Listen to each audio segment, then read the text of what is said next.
There you are, my dear. Simply solve this problem and you will be as free as the little birdies in the air. I have scrap paper if you need it.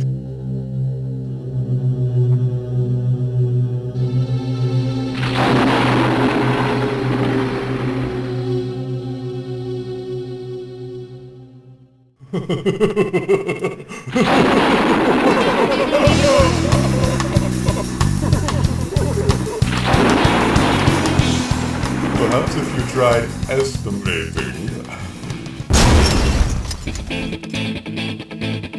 Superfunk. Dr. Frankenstein, when will you ever learn? This old dog has learned a few tricks. Hair funk. Let's use my funky breath. Let her go, Doctor. This is between you and me. You are missing the point, Superfunk. Half of Superfunk, look out! you. Leaving so soon? You'll be needing the hall pass.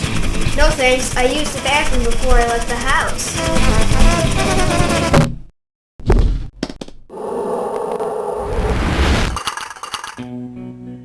That was so cool, Superfunk. Thank you. Oh, it was nothing.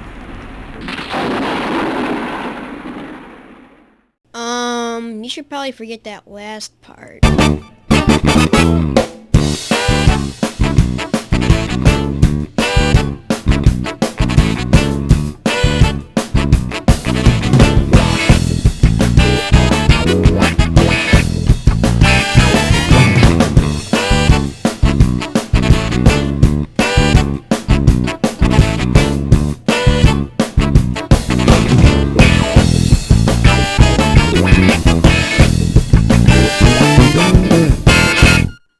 It's the start of another school year, and as usual, I was terrified. But not for the usual reasons. First of all, let's get something out of the way. Superfunk is my real name. And it's not the first letters of my parents' best friends' names or anything like that.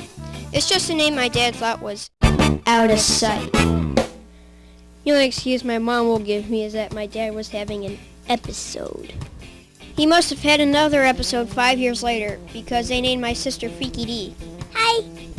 So as you can guess, every first day of school, when my new teachers try to pronounce my name, is always a little rough.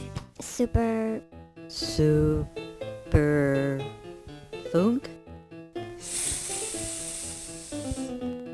Is this a joke? So when my new 5th grade teacher, Ms. Yuri, said, Superfunk? I wasn't that upset. I'd heard worse. But first, my little sister was going through an adventure of her own. Her first day of kindergarten. It all started that morning. Hurry up, we're gonna be late. Okay, keep your underpants on. You're wearing that to school? Dad said I could. You're gonna look like a freak. Freaky-Dee! Alright, if you want all the other kids to laugh at you.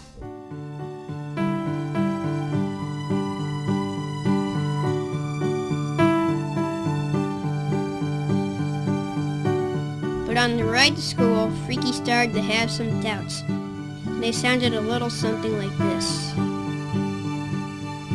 Tiny girl, my mother used to say,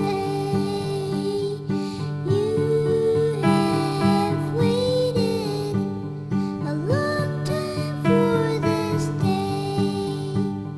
A big girl now, on the bus and off to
is your room. You okay? Yeah, why? Aren't you gonna go in? Of course I am. I started to feel bad about what I said earlier, so I decided to make it up to her the only way I could think of. I lied to her. Forget what I said this morning, Freaky. I was only mad that I didn't think to wear a costume myself. Just be yourself. Kids like people who think different. It seemed to make her feel better, and I even almost believed it myself.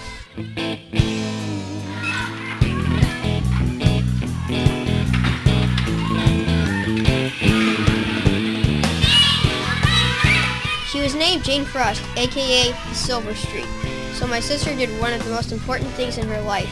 She made a friend. But my troubles were just beginning, with lunch. I know what you're thinking, but they weren't serving soggy chicken nuggets that day. I told you to forget about that part. No, my trouble was with the new lunch lady. Enjoy your meal. It was the Cook-O-Matic 3000, complete with a database of 3,000 recipes and a built-in microwave oven. Thank you. She was perfect. Too perfect. Enjoy your meal. I just didn't trust her. Superfunk and Freaky-Dee will be right back after a word from our sponsor. Bye, bye, bye.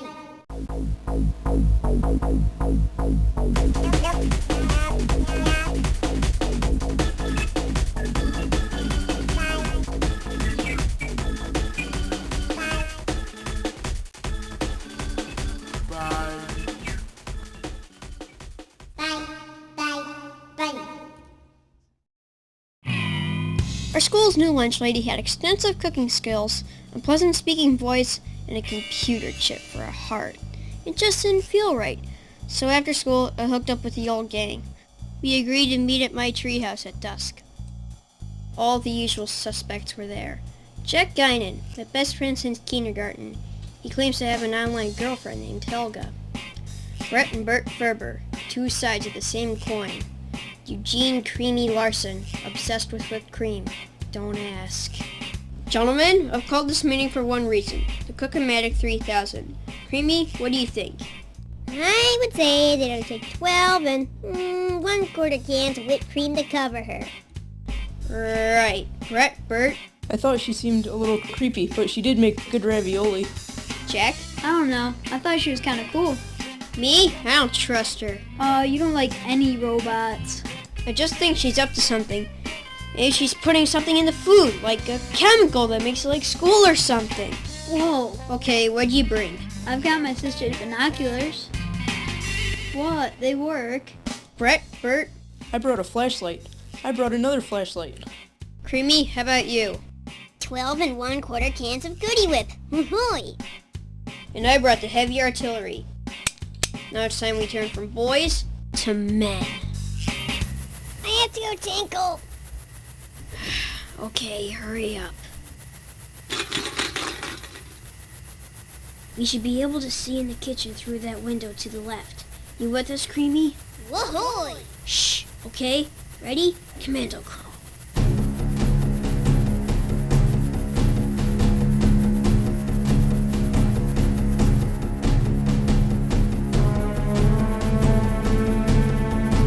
That cream corn stuff is not as good as it sounds. She's not there. Where else would they keep her?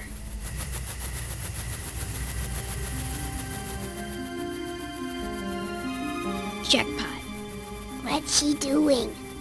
It looks like she's reading something. It's probably how to enslave the human race in 10 easy lessons. Look for yourself. It was How to Make Friends and Keep Them by Les Friendly. And this time when I looked into her eyes, she didn't look evil. She just looked lonely. Come on, guys, let's go.